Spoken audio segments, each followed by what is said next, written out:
Every now and then on the Appalachian Trail, we get to meet people that we later consider good friends. Well, Ken Reeves, also known as Hike Hunter, also known as the Bearded Groundhog, is one of those people. I met Ken back in 2015 during the Snowmageddon in February. Ken went on to become a great friend, a great trail angel, and has hiked many miles on this Appalachian Trail. Coming soon, he will have something that will be giving back to the trail. It is a hostel that will compete with Standing Bear. Today, on the Hiker Spotlight, we talk to Ken Reeves. We will be asking Mr. Reeves about his future plans, the upcoming hostel, and when it will be open to the public. Tonight, on the Hiker Spotlight. Hike Hunter, let's do it.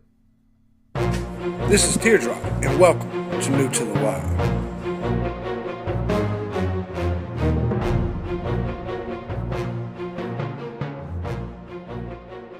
Ladies and gentlemen, welcome to another edition of the Hiker Spotlight. Today, we have a good dear friend of mine by the name of Ken Reeves. You guys may know him as Hike Hunter. Some of you may know him as the Bearded Groundhog. I want to apologize first and foremost for my visual on this today.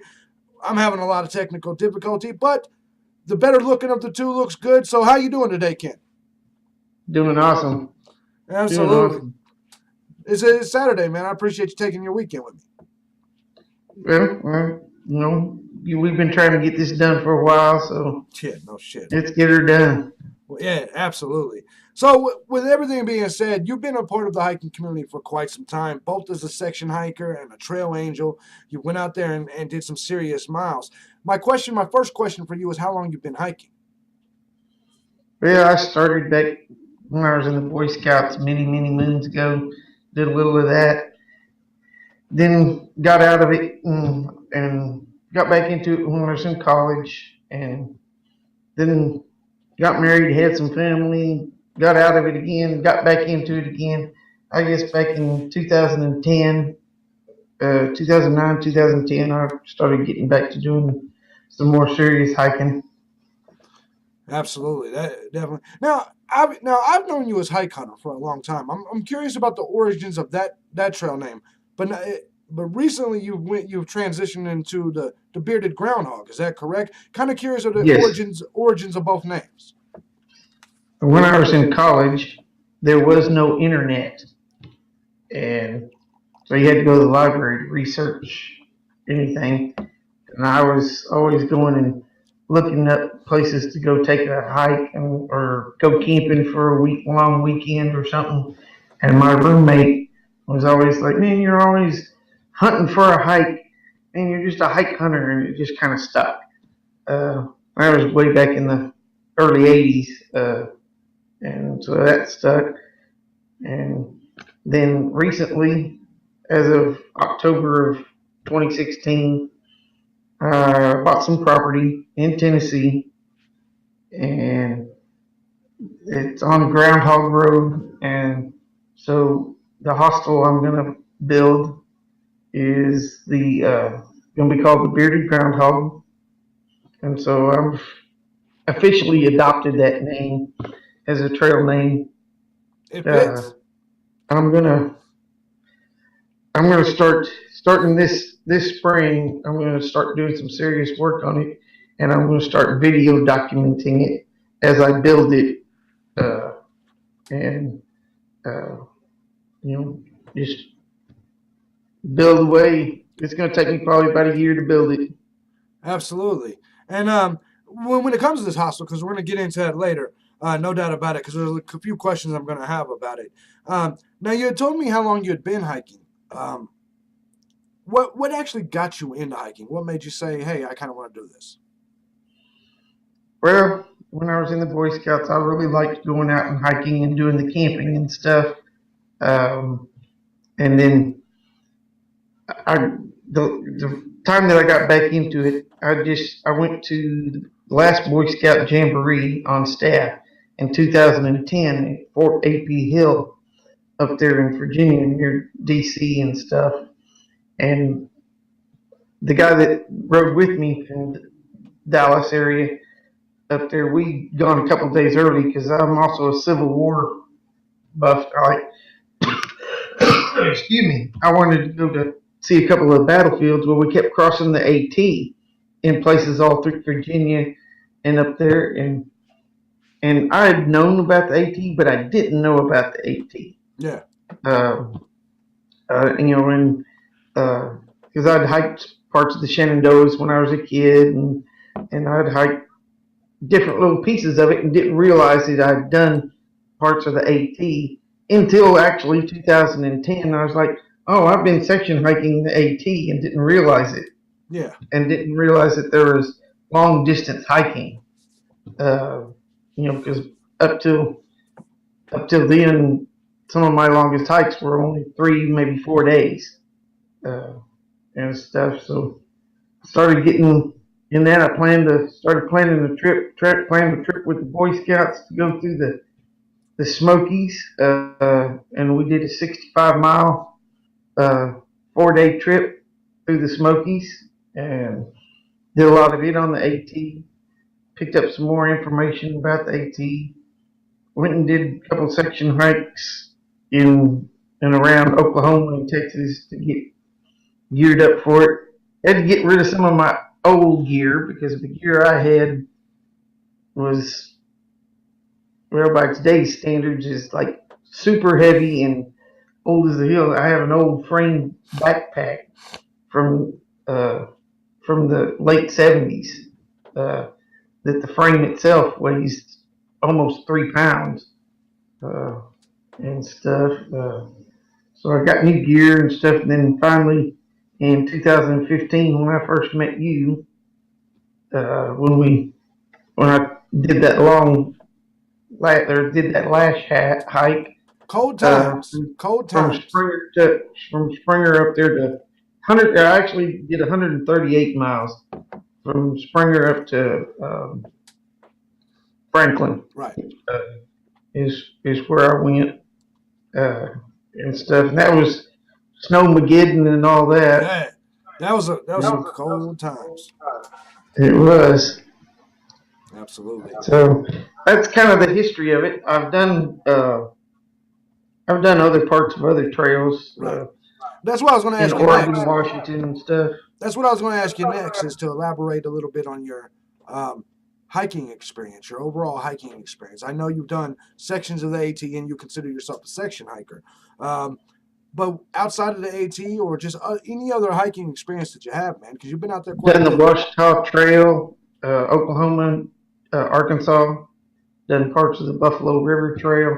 I've done some hiking down in Big Bend, East Texas, New Mexico, Colorado, uh, up around the Badlands. Not a whole lot around the Badlands, Right. but did far northern California, Oregon. I've done parts of the PCT, and I've actually done parts of the CDT without realizing I was on parts of the CDT. Yeah. But I've hiked up Mount Hood, Rainier, St. Helens before it blew up. Yeah. I was on that mountain about 14, 15 months before it blew up. Wow. And I remember as a kid canoeing on Spirit Lake when it was a lake. Now it's just a mud hole with a bunch of logs in it. Yeah. No, I mean that's definitely some extensive experience. Now this year you've been pretty much focused on building the hostel. Have you got a chance to get out and do any hiking this year? Other than, I know me and you did some hiking earlier in the year, but anything else? I've done some little short day hikes and weekend hikes, one nighter type things. Uh, I'm a hammock hanger, and so I do some group hangs. We just did a group hang down at Fairfield, uh, down there towards Houston, uh, and some of the cottage industry guys showed up uh, that make the hammocks and sell them, and tarps and things like that. And so there was people. We had people from 7 different states. We had like 150 folks there. Uh, had the big potluck on Saturday night, and we had 2 rows of tables full of food, and there was so much. There was a lot of food left over. We had enough food to feed twice as many people as was there. But I've gone to those group hangs quite a bit, and there are a few short trails right here within an hour or less drive from the house Yeah. that they're good little day hikes, or you can turn some of them into some one nighters, or maybe a two nighter if you walk real slow. Sure. Now, one of the things I've noticed about you is when you're not hiking, you try as often as possible to provide trail magic. You've become somewhat of a trail angel. That's for a lot of us.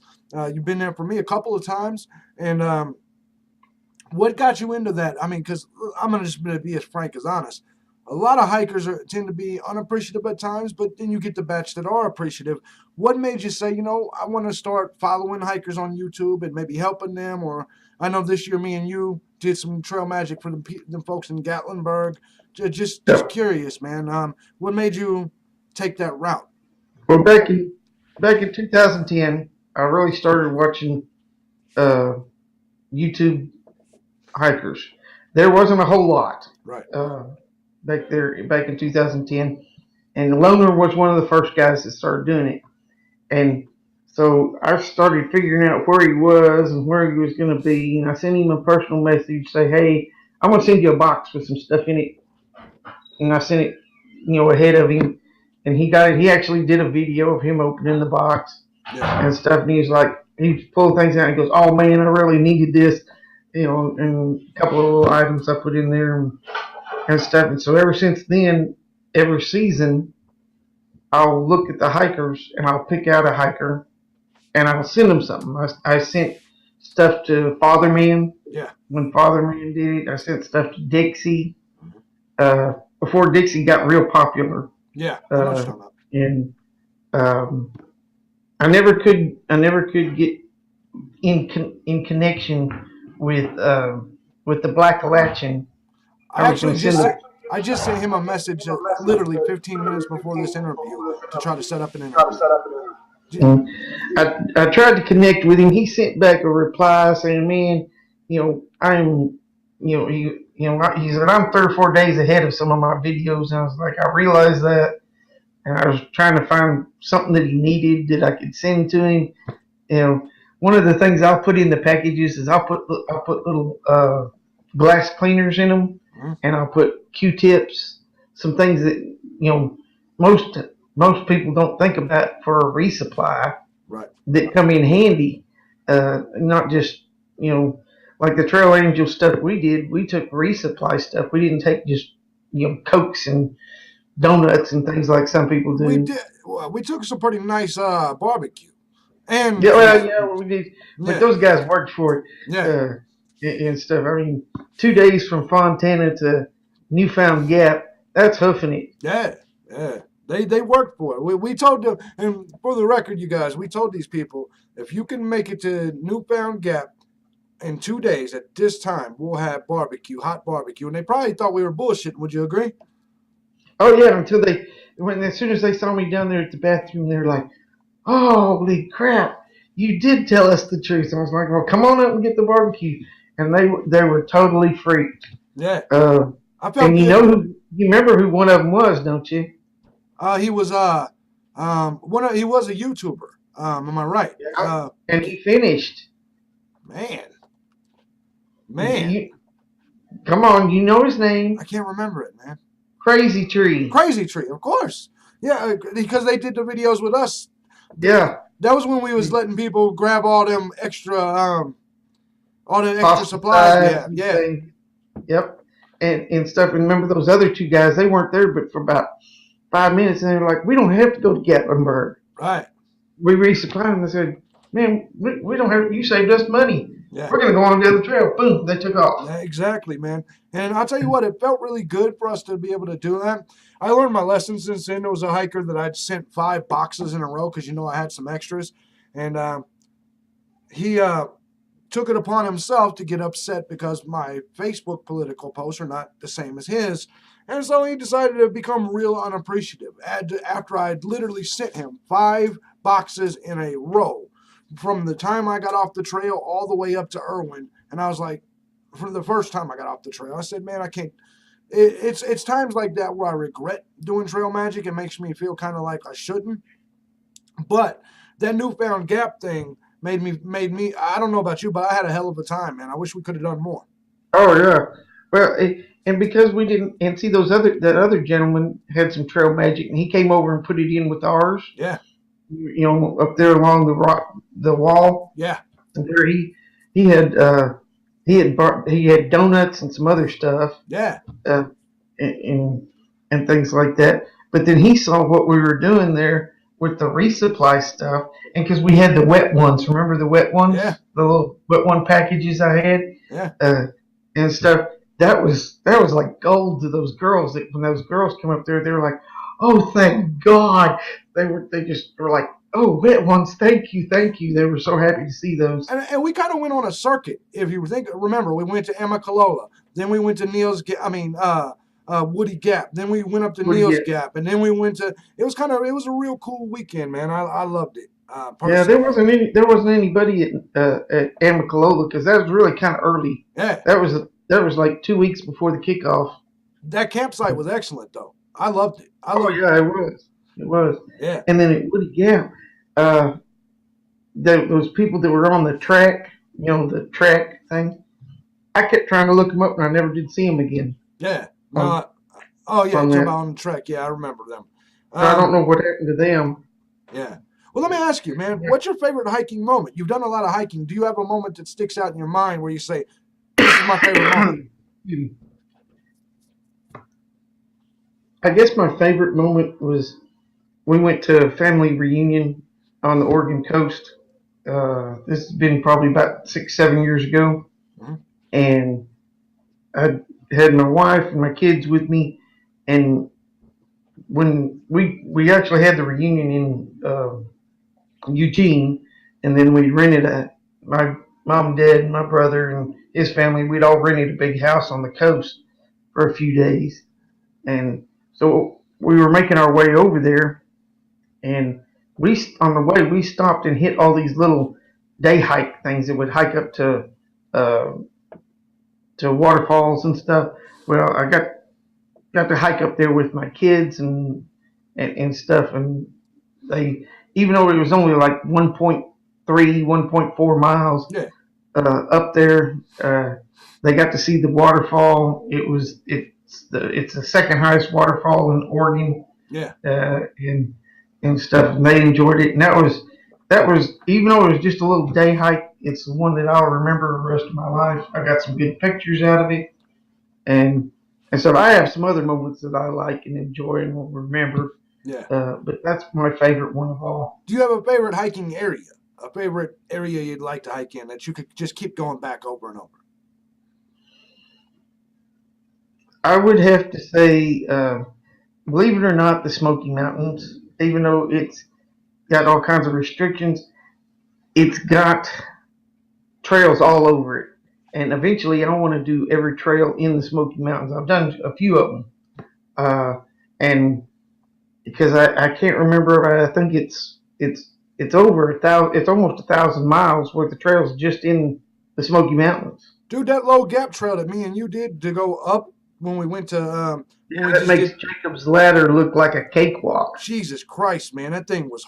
Oh man, it was one of literally. There's One a switchback, yeah, one switchback in 2.2 miles, or no, it's 2.5 miles at about a 40-degree angle. straight up. And I said, "This is a damn side trail." Oh my God, man, it was. I remember I was exhausted. You wanted to go. I remember you wanted to go to Cameroon, and I was like, "Shit, no, man, we got to get to the where did we go? What shelter did we go to? Cosby Knob Cosby Shelter. Knob." I said, hell no, we can't go to Cameroon. I'm exhausted. We got up to the top of that thing, man, and But you remember when we got ready to go down, it was storming Norman, man. shit, The pouring down rain and thunder and lightning and wind uh, and stuff. yeah, That was something nasty. Uh, that was a hell of a trip, man. That was a hell of a trip, and we didn't really take a whole lot. Uh, but what I did like is the fact that when we left that next morning from Cosby Knob, I got to see the blue of the Smokies. That yep, and I still got videos and pictures of you in front of me with just the blue glow around you, and it was some of the best shit I'd seen, no doubt about it. Um, yep. we talked about your favorite. what would you say was your worst hiking moment? The moment that made you just almost say, I don't want to do this anymore. High mountain desert in New Mexico. That's why I will never do the complete PCT because I do not care for high mountain desert. I have had my fill of that.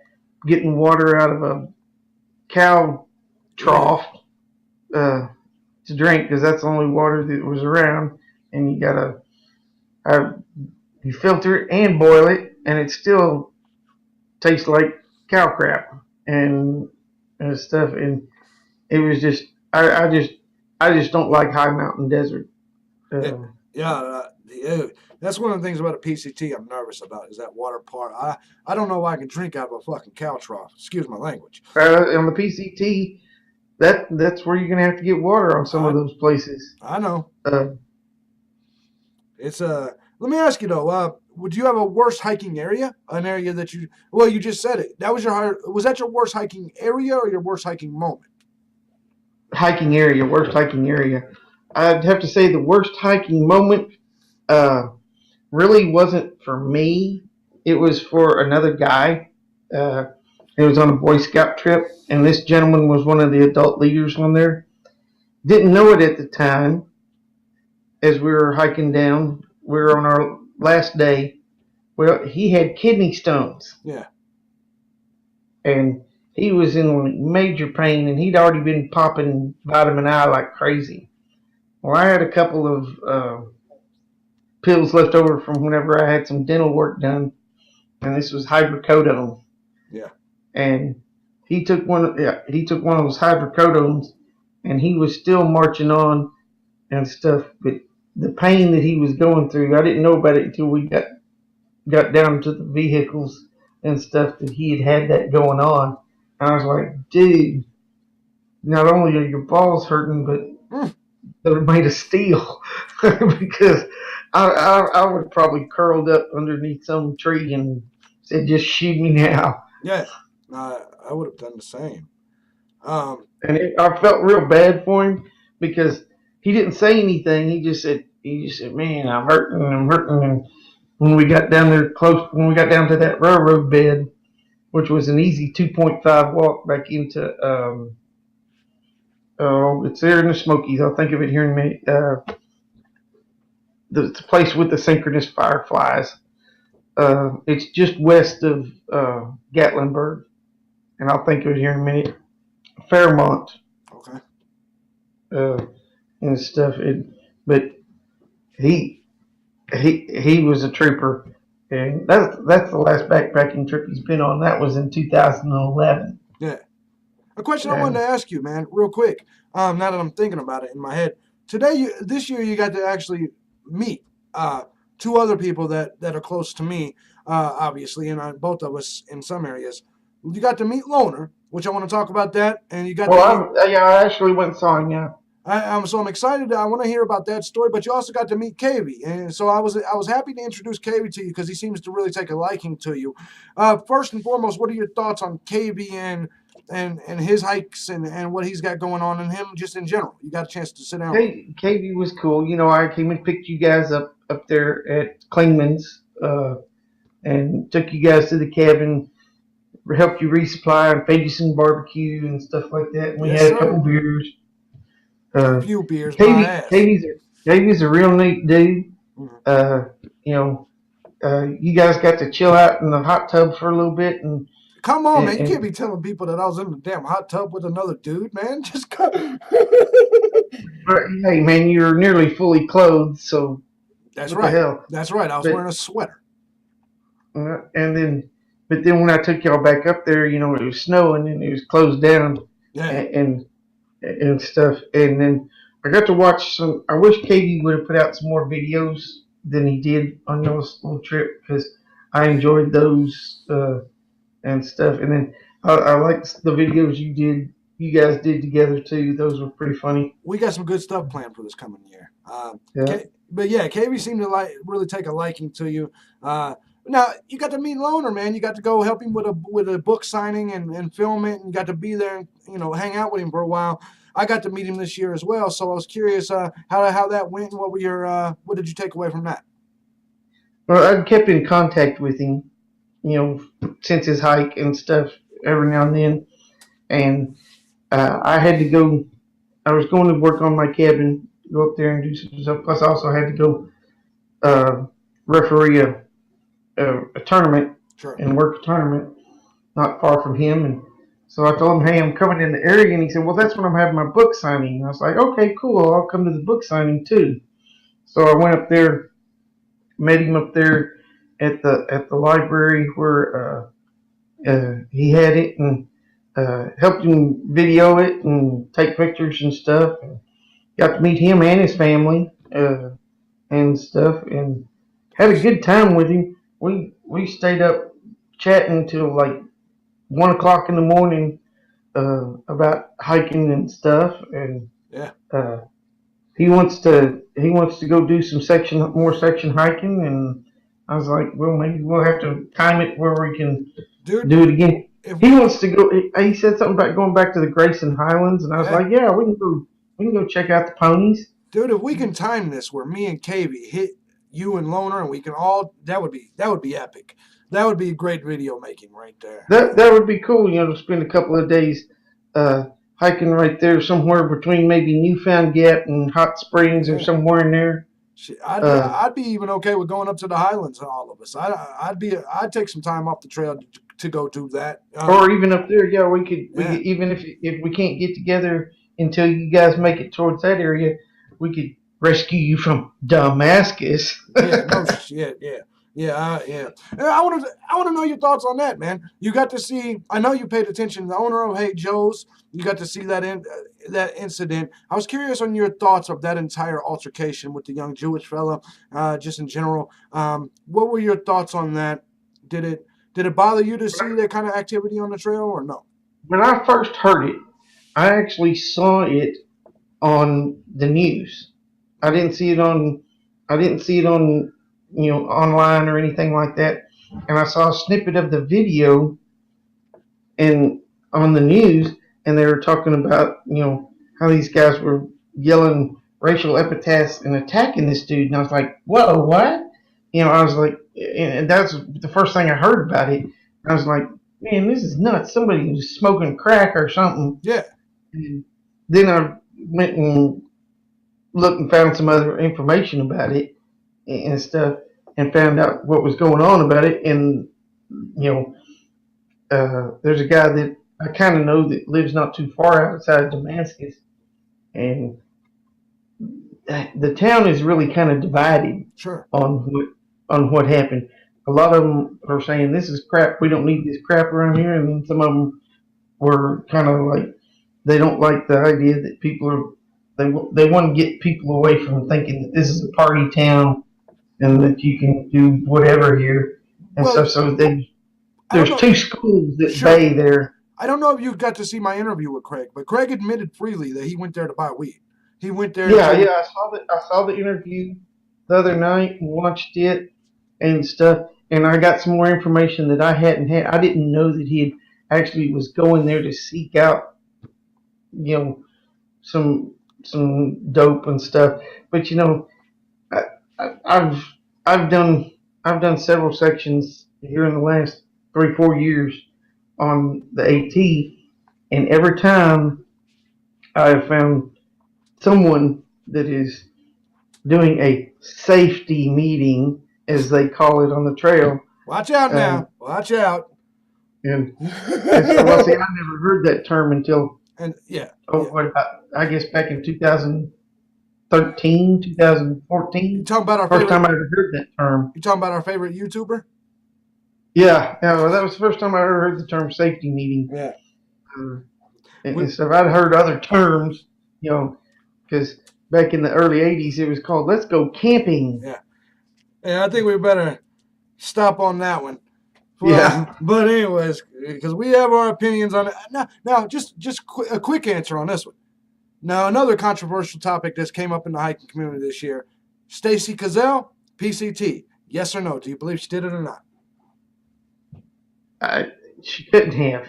I mean, if you look at the logistics, timing of it and stuff, because there are people that don't have her difficulties and setbacks that Took took so longer, much longer such as and Dixie. stuff. Now I can see she might have bingo hiked, like drove up and did a little section, then drove up and did another little section, then drove up and done a little section. That's not a through hike Right. by any stretch of the imagination. But I give her kudos for this. She got out and she hikes, Right. and I was like, okay, that's cool. I mean, let's leave it at the good positive stuff. She's getting out there and hiking. There's she, there's a controversial saying she didn't do the whole AT. Well, maybe she did, maybe she didn't. I don't care. But she got out there and she's done some hiking. Let me ask you a question. Theoretically, how many people that you know of have to charge their legs but didn't stop in Hiawassee? That's all I'm saying. Did not stop it.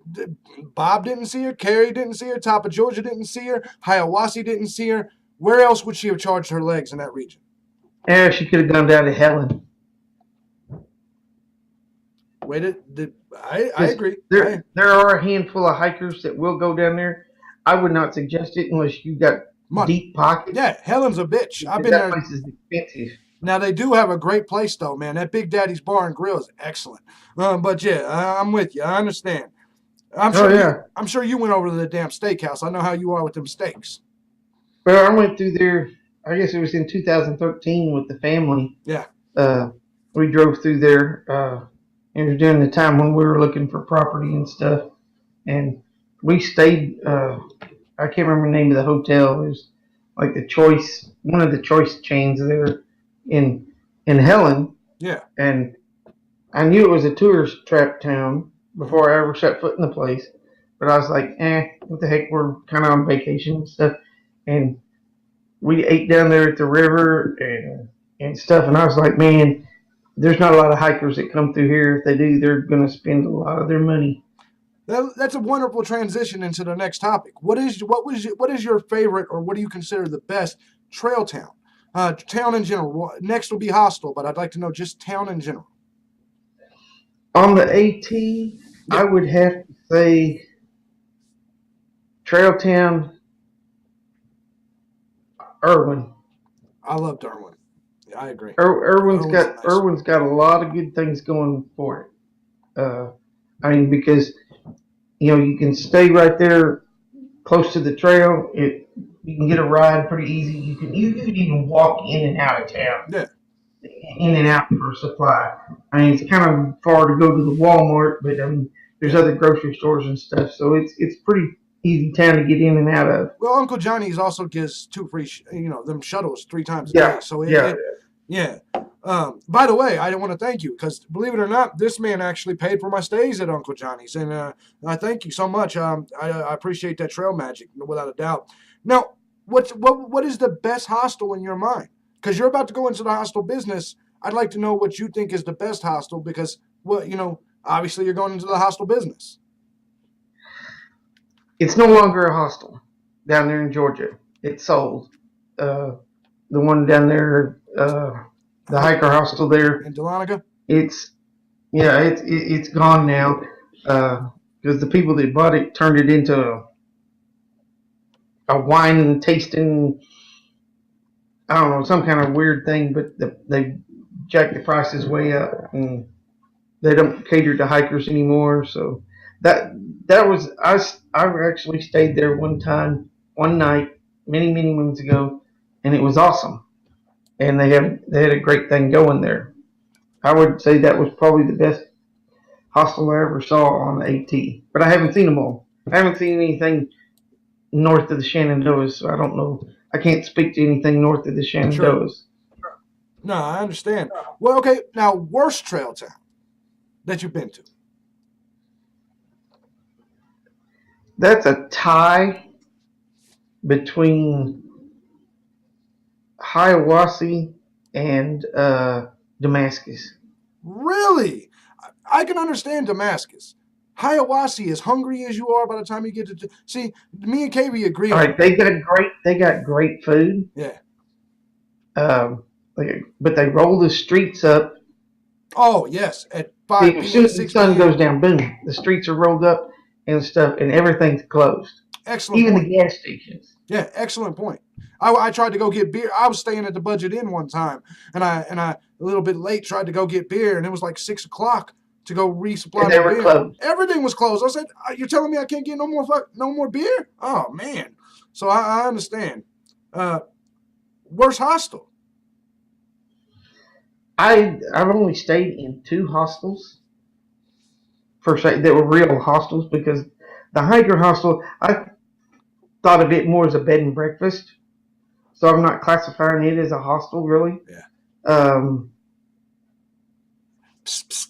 Since you Neil Gap wasn't one of the best places.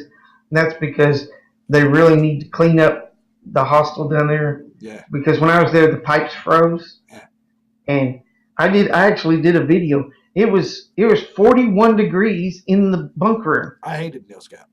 I hate Neil's Gap. I and despise it. I was like, really? The shower froze up, the bathroom froze up, and it was only 15 degrees warmer in the hostel than it was outside. Yeah. By the way, I was man, like, you're about to put a hostel up after the Smokies. Your answer was supposed to be Standing Bear. I'm just saying that's marketing oh, 101. Standing Bear. I like Standing Bear, by the way. I'm just telling you Standing what your Bear answer could should be. be an awesome place if someone would go in there and clean it up a little bit. It needs to be cleaned up. They've done some remodeling and stuff. I guess it was a couple years ago they redid that cabin over the river, over the creek. I like that actually. I thought it was nice. Because now the bunkhouse, Lumpy was running it when I was there. He kept it warm and stuff. I started out in the bunk next to the stove, the big double barrel stove. Yeah. I had to get up and move. I was getting a sunburn. Yeah. I was sweating like a stuck pig. So I wasn't cold in the bunkhouse. Yeah. I mean, I only stayed there one night, and it was pretty much to sleep, Yeah. and that was it. I mean, they ran me into town, and I was able to get a 6-pack of beer, and I left 3 of them when I left there. You're a lightweight, man. He goes, "What you gonna do with the beer?" I said, "You can have it. Have a nice day." Damn lightweight, only drinking 2 beers, man. But I'll tell you what, he Three. can knock down that 3. He can knock down that gentleman Jack. I know you got the bottle right there. Why don't you pass me a shot of that shit? No, I'll put it up. I'm drinking water. Oh, all right. So let me ask you, man. We've been, since we're talking about that area, I have a lot more. I have a few more questions, but let's talk about the hostel. Obviously, it's right at the bottom of the Davenport Drop, a little bit around that area. You're building this hostel, and it will be in direct competition for the most part with Standing Bear. My question is, what will separate your hostel from Standing Bear? What will make your hostel the place to go? Sell yourself to us hikers. It's going to be kind of a bed and breakfast / hiker hostel. I'm going to cater to the discerning hiker. I'm looking to Sam I Am. Yeah. Classic example. How he was like, "Oh, look how dirty this place is. I want to stay in a clean, neat place." And the over 30 crowd tend to have a little more cash, and they're willing to pay a little more for a lot nicer place, a little better service and stuff. And I'm gonna have treehouse cabins, and I'm gonna have a bunkhouse. Sure. And stuff, and I'll can give them a ride into town to resupply and stuff like that. So is it safe to say that the partiers probably need to continue going where they're going, but the people that want a good night's rest and a clean place needs to come to your place? Yeah. I mean, if someone wants to get a 6-pack of beer on the resupply and come back, and that's fine. That's cool, man. I don't care if they, but it's not gonna be like a Grateful Dead concert. Sure. No, We're not going to do that. I get it 100%. Without a doubt. Now, there's a town right in that area that you're going to shuttle them to go get resupply. What is that little town called? It's Newport. Newport's just up the road. There's a Walmart. There's Bojangles. There's a AT&T store. There's a Verizon store, and there's a Sprint store. So if they're having problems with their phone, there's 3 different places. They're all right there next to each other, next to the Super Walmart, uh, and stuff. So it's and like there's a Bojangles right there. Mm-hmm. There's a Ruby Tuesdays. There's a couple other places for them to eat and stuff right there. So I'll offer a ride up there. It's like, all right, there's that. I'll pick you up at whatever time, and then we'll head back to the compound and stuff. And then they can get it. And if they ask, it's like, where's the Sprint store? Oh, it's right over here. Sure. So whatever, if they need to take care of their phone or something like that, if they broke their phone, because sometimes that happens with people. They drop like this thing. I dropped it back in 2015, and all it did was bust the glass on it. Yeah. On the front of it, but it still works. And I've been exactly, and I've stayed in that cabin with you a couple times and enjoyed myself, man. So I know that area is beautiful, ladies and gentlemen. I will say that. Back to the hiking a little bit, and then we'll get back to that. What was your? It's crazy to jump around like that, but what was your scariest moment ever on the Appalachian Trail or hiking in general? I ask everybody that because everybody has that oh shit moment. Scariest moment. I guess it would have to be just before I came into Neil Gap, because I'd met you before. You guys had stayed back at Hawk, and I hiked on, and then I stayed at that shelter that's like 1 mile. That's like a mile and a half off the trail, just before Blood. Yeah. And I was in that thing by myself until these homeless people showed up. I met them homeless people because I was right behind you. Yep. Yeah. And anyway, the guy started a fire like 6 inches away from the platform. And my first thought was, if you burn this thing down, I will kill you. You talking about the guy with the heating rocks? Yeah, they carried the rocks with him and stuff. But that wasn't the scary part. The scary part was when I woke up the next morning, it was -6, and there was probably about 1.5 foot of ice and snow. And I went up over Blood Mountain and down Blood Mountain with all that ice and snow on it. When I walked into Neil Gap, the guy was in there restacking the wood that had fallen down. And he looked at me and he's like, dude, where'd you come from? I said, I just came over Blood Mountain. He goes, you should be dead. Right, right. No, I remember February of 2015 was a bitch, ladies and gentlemen. I'll tell you that now. Well, see, I was the only one. There was 2 guys in the hostel then.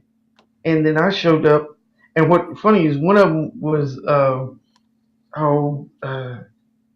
guy from up north that he did the international too.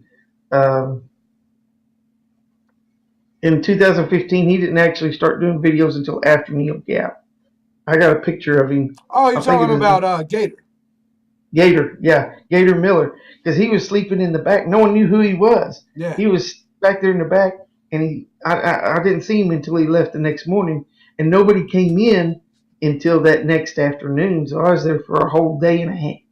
Well, about a whole day's worth, about 20 hours before anybody else showed up coming across the mountain, and then that's when I hooked. But that was the scariest part because I was, I got to thinking about it afterwards, going, yeah, that was kind of really stupid. I was just lucky as hell. Yeah. Yeah, no doubt about it. Yeah, I remember I actually did the Freeman Trail that year because of that shit. So I understand. Memorable people, man. You've met so many people out there. What are some of the people you've met that sticks out in your mind?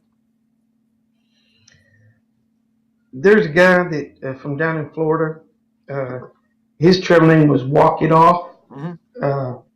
And actually, just a couple months ago, he came up and met me at my cabin. We did some work on the cabin together, and we did some hiking around in the Smokies a little bit there and stuff. Real nice guy. He we had a connection because he's a licensed electrician like I used to be, and we got talking. So he's probably one of the, and him and Seneca, a 68-year-old retired Methodist preacher, was the one who I hiked from Neal's Gap all the way to Franklin with, Right.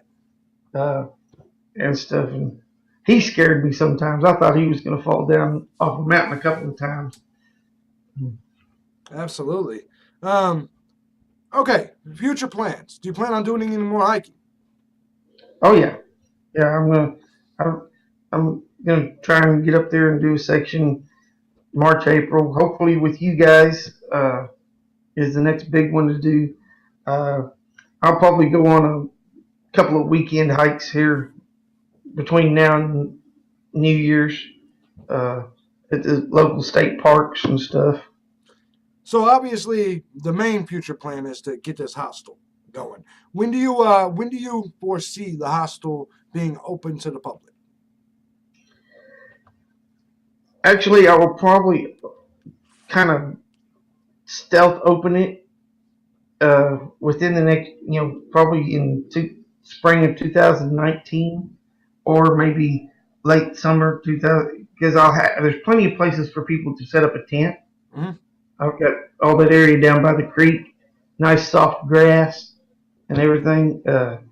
So if I'd probably do some kind of little soft opening, it's like if I go up to the Gap, Davenport Gap, and see someone there and they're looking for a place to go or need a ride for resupply, I'll just give them a ride to resupply and say, hey, you can throw Yeah, your tent out here, and stuff, and let them take a shower and then take them back to the trail.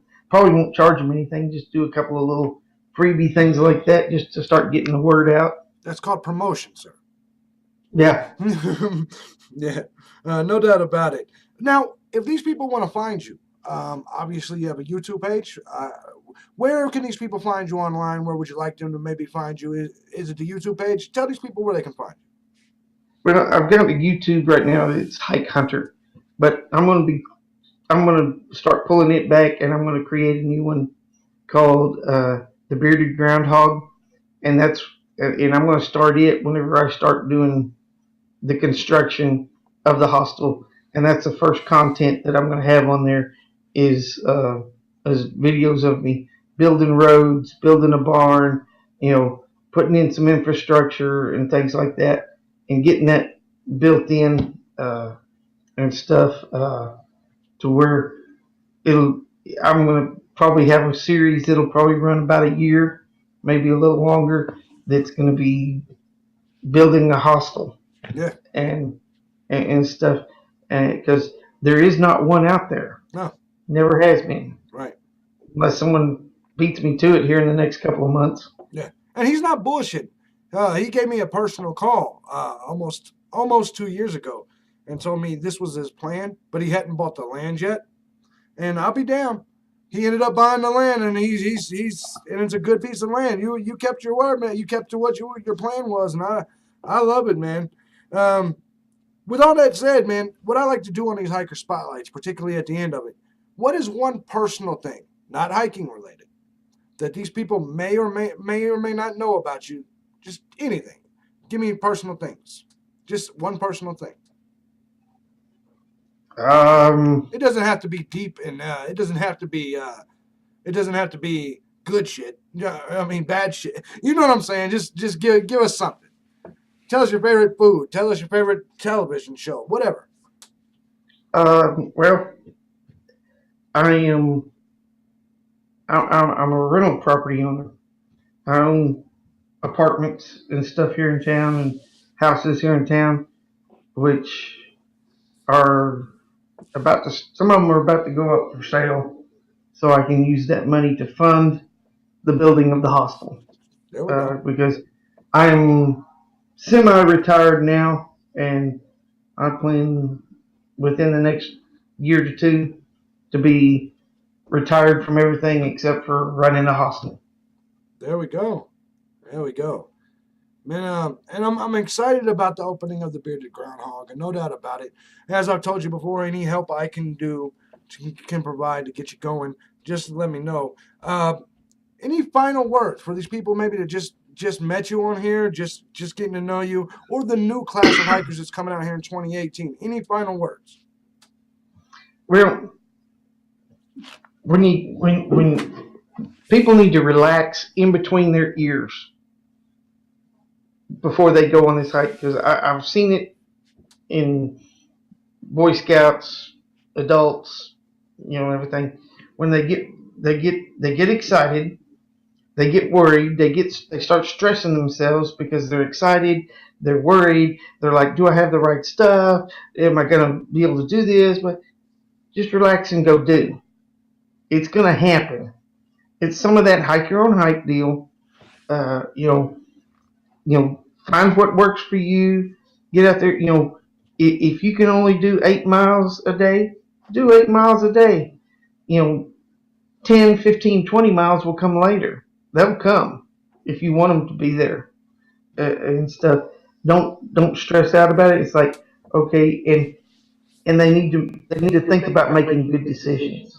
Uh, especially if they go early in the winter. It's like, okay, well, I know it takes me this long to go from this far. All right, do I have time to pass this shelter and get to the next shelter, or pass this, because they don't need to get stuck out in bad weather. So they need to think about the good decision making, and they need to stick to it and don't regret them. So say you like, okay, it's 2 o'clock in the afternoon. I'm going to stay here at the shelter because I can't make the next one Yeah. before dark, or whatever. All right, stay there, relax, chill, recuperate, cook, take your time, relax, enjoy your hike. You know, look around what's around you. Just going to get water can be fun to see the scenery. Just because water sources usually a little bit of ways away from the shelter area, the camping area, and stuff, and enjoy it. Just sit back and enjoy it. Other hikers come along, chit chat with them. Hey, man, did you see that bear or that deer or that flower or that rock or whatever? And talk about the great stuff. Get to know people a little bit and stuff, because you're never alone on the AT. Yeah. And just enjoy the hike. Yeah, some people don't like to be with the crowd, and some people like to be with the crowd. Like early riser, and when someone says, "Hey, it's 7 o'clock, I'm going to bed." Okay, cool. I'll keep it down, or go back to my own tent or hammock or whatever and stuff. But just relax in between your ears. Don't stress out. Because I see some people that, especially in that first 60 miles, people are freaking out. Yeah, no doubt about it. In the bubble for sure. Well, I definitely appreciate you so much for being here. Ladies and gentlemen, this is Hike Hunter, the Bearded Groundhog. Bye, bitches.